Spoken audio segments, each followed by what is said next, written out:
living expenses in Canada for a year should be between 13,000 Canadian dollar to 15,000 Canadian dollar. Honestly, so many people have come to Canada without knowing anybody and they survived. How much did you use for proof of fund? Hi guys, welcome back to my channel. My name is Batolo, and me. If you are watching for the first time, welcome to the family, welcome to my vlog. Please subscribe, like and comment if you love it here. If you are a returning subscriber, thumbs up, I love it so much. Thank you guys for clicking on the video, and in today's video I will be answering you all most requested video. I'll be answering your questions. So I received some questions on my Insta story and some on my YouTube, and I'll be answering you guys to the best of my ability. Note that I'm not an immigration officer, I'm also an immigrant, but I'll be answering to the best of my ability. So sit down, relax and enjoy the video. So without further ado, the first question I'll be answering is most requested question. Please, how much did you use for proof of funds? This question I cannot answer like typing. I cannot type it. I have to explain. Proof of fund, I think it depends on your situation. It depends if you are coming to study, if you are coming to work, or if you are coming as a PR. It all depends. But I can only answer if you are coming through the student route, because that's what I did. For your proof of fund, it all depends on your institution, your tuition fee. It depends on how much you are paying. So proof of fund is basically your tuition fee plus living expenses for a year. If your program is for a year, for example, so your proof of fund should be your tuition fee plus your living expenses that would last you for a year that you'll be staying in Canada. So you just want to know if you can be able to afford for yourself, because you know you're not coming to work, you're coming to study. So you want to know if you can actually afford the living expenses of Canada. So that is basically what proof of fund is about. So you just have to calculate your tuition fee plus, I think it's between 13, living expenses in Canada for a year should be between 13,000 Canadian dollar to 15,000 Canadian dollar. I'm not sure, please don't quote me. I said maybe, but I know it is usually your tuition fee plus living expenses for a year. And additionally, to add to your proof of fund in your visa application, please, you can also include if you have properties, cars, landed properties, you can also add it to prove that okay, your parents actually have enough investment in Nigeria that can, like, in case you don't have money, they can send you money easily and all of that. If, for example, you don't have enough money to sponsor yourself, you can use a sponsor also. Somebody can actually sponsor you, and person can provide his or her bank statement for you to use as a proof of fund. They also accept sponsorship. Sure, you get. So that is what I know about proof of fund. If you are not still clear, you can still do it in the comment section, but I would answer you, but I think that is the best way I can explain it. What degree or program are you pursuing now? Okay, I'm doing diploma in accounting at UBC, and it's like 16 to 24 months program. I think I've answered you. How much did you pay for Canada biometrics in Lagos? So I just googled it now. It is 85 Canadian dollar per person. Then for a family of 2 or more, it is 170 Canadian dollar. As at August 12, 2024, this is their fee. So 85 Canadian dollar per person, then 170 Canadian dollar for a family of 2 or more. Next question. There are some questions I'm leaving to the ending, questions that require explanation. So this particular question, I received it in my comment section and I just thought to explain further. Let me read it out. Would you say you would have settled in quickly if you didn't know anyone before coming to Canada? And what would you say are the things you or someone going might have, even he or she doesn't have anyone over there? Okay, I think it's two questions. Would you say you would have settled in quickly if you didn't know anyone before coming to Canada? Obviously, no. It's much better if you know somebody in Canada. Like, obviously, if you know somebody, it's be easier and faster for you. Obviously, unlike if you don't know anybody and this is your first time coming. But honestly, so many people have come to Canada without knowing anybody and they survived. Like, they survived and they are even doing well because this information are online. You can basically search for it, what to do, blah blah blah. You can ask people around. People here are actually very accommodating. They are willing to help if you ask them. So it's actually easy to settle in Canada. Firstly, you have to, even when you're in Nigeria, you have to like be making your research, things I have to do when I first came to Canada. There are a lot of YouTube videos you can watch. It's the first thing to do to when you get to Canada. Like, it's really not that hard. I know it might be scary, I know, but it's actually not that hard. Like, just make your little research, things to do before coming to Canada, things to do when I first get to Canada.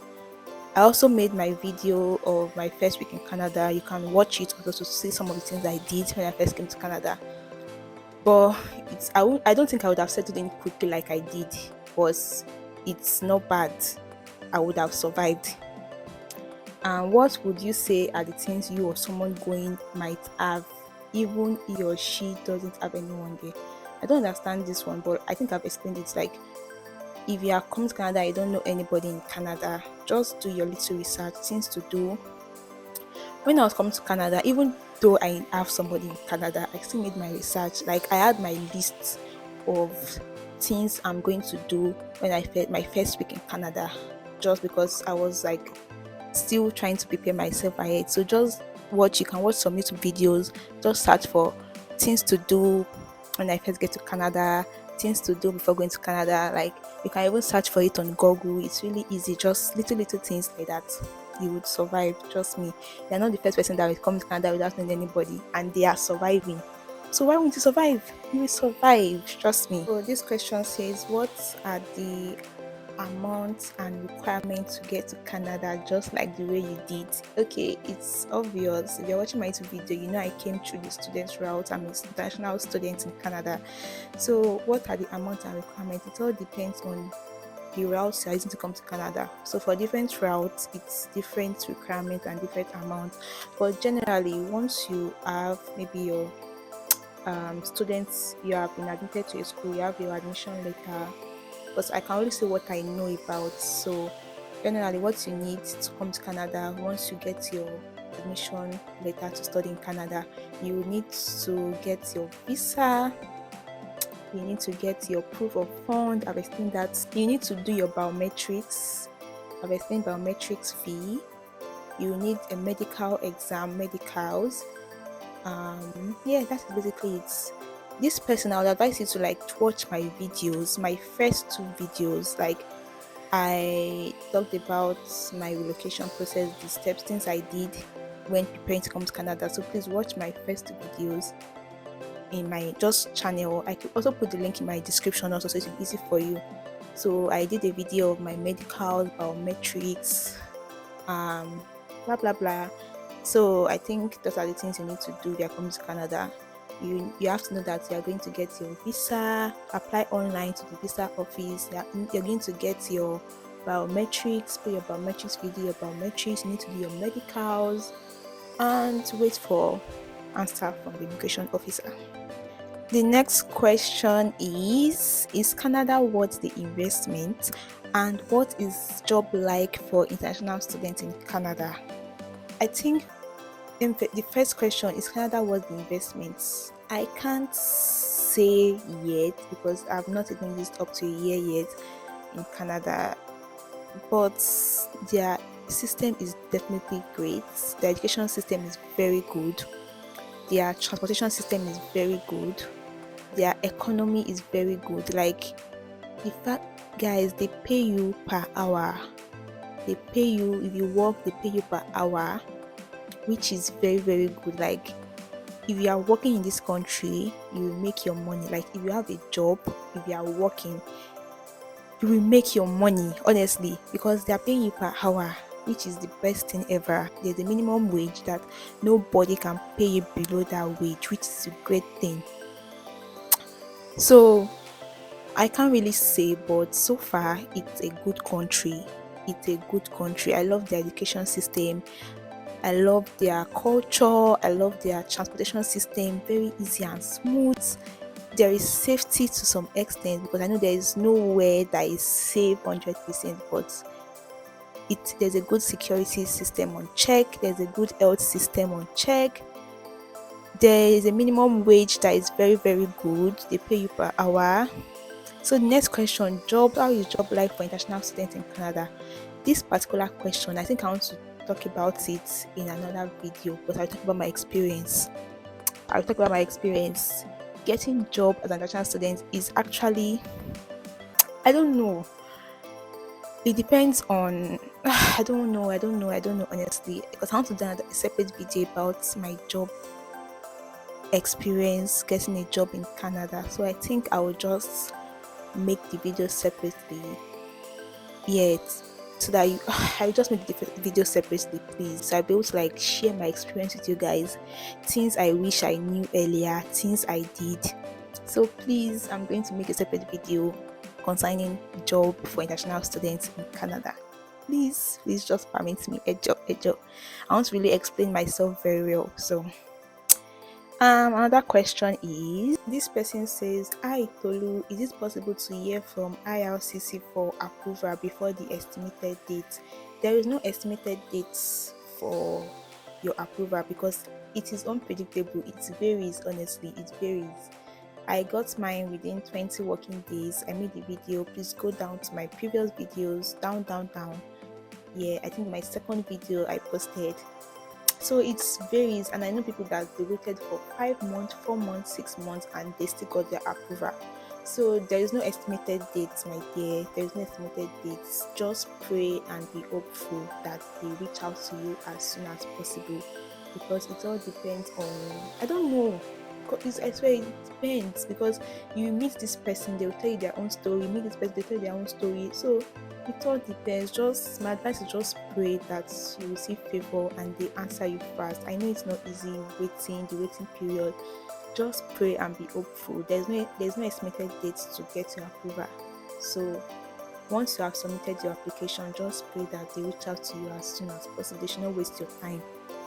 Yeah, that's my best advice for you. Then there's this question. Okay, this particular question is actually long, but I think what the person is trying to say is that he or she is trying to fill out the study permit form and it's not generating barcode and it's difficult. So the person is asking that should he skip the form and just move to the next step. Don't skip. You have to fill the form. Don't skip the form. You have to generate a barcode before you move to the next phase. Like if you're finding it difficult to fill the form, I think you should maybe use another browser. Maybe you should use Adobe Reader and make sure that your details are filled correctly. And if it is still maybe giving you difficulty, I would advise you reach out to IRCC. You can check their email on their websites. Just send them email and all of that, but just make sure what you are filling is actually right. Check if you are actually filling out the correct fields and try to use another browser. You can use your laptop if you're using your phone initially, because I think laptop is actually easier. Please don't say you want to skip it though. It's actually part of the process. You have to fill the form and generate the barcode. So come to think of it, I would like to share to you guys a particular organization that actually helps students to get admission to study in Canada, and all this stress you are facing, they would answer you and they would be glad to help you for free. And this company is called HAP.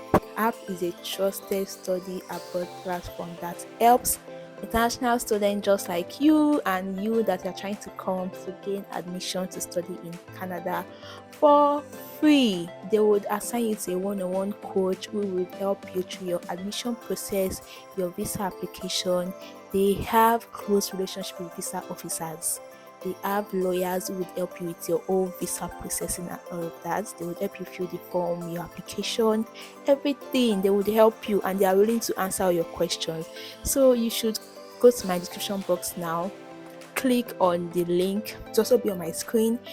Go to the description box, click on the link to register with them. It is for free. Like, it is for free. You doubting Thomas, it is for free. They are not collecting your money. So just register with them. They are willing to help you, answer your questions, assign you to one-on-one code. They would help you to apply to schools in Canada, and some of these schools, they have relationship with them that you don't even have to pay an application fee. You don't pay an application fee. You go enter the school straight up, and you get your letter of acceptance within 5 days. 5 days. So you that you're applying, trying to apply by yourself, and you don't know how to do it, you don't know which school to go, just register with them, talk to them and say, this is the amount I have, this is the budget, I want to use just 1 year in Canada. I just want to use 1 year to study in Canada. Talk to them. Or you say, I want to do my bachelor's, I want to use 4 years to study, or you want a 5-year course. They would recommend schools and courses for you to apply to, and they would help you apply. They will help you through the process. They would only be happy when you eventually get your visa to study in Canada, because that is how they are going to get paid actually, because they collect commission from the schools they help you to apply to. So that is why it is for free for you. So please register with them. All these questions they would answer you willingly, and they have more experience because they have been doing this thing for years. So they have experience. They are good with this thing. They know their onions. Trust me. So register with them. The link is in the description box, and I also put it on the screen. Thank you so much for watching to this point. I think I've answered all my questions that I have. If you still have any questions, anything that is bothering you, you can reach out to me in the comment section, and I would reply you. Please like, subscribe, comment, and do all those good stuff. I love you guys so much. Bye.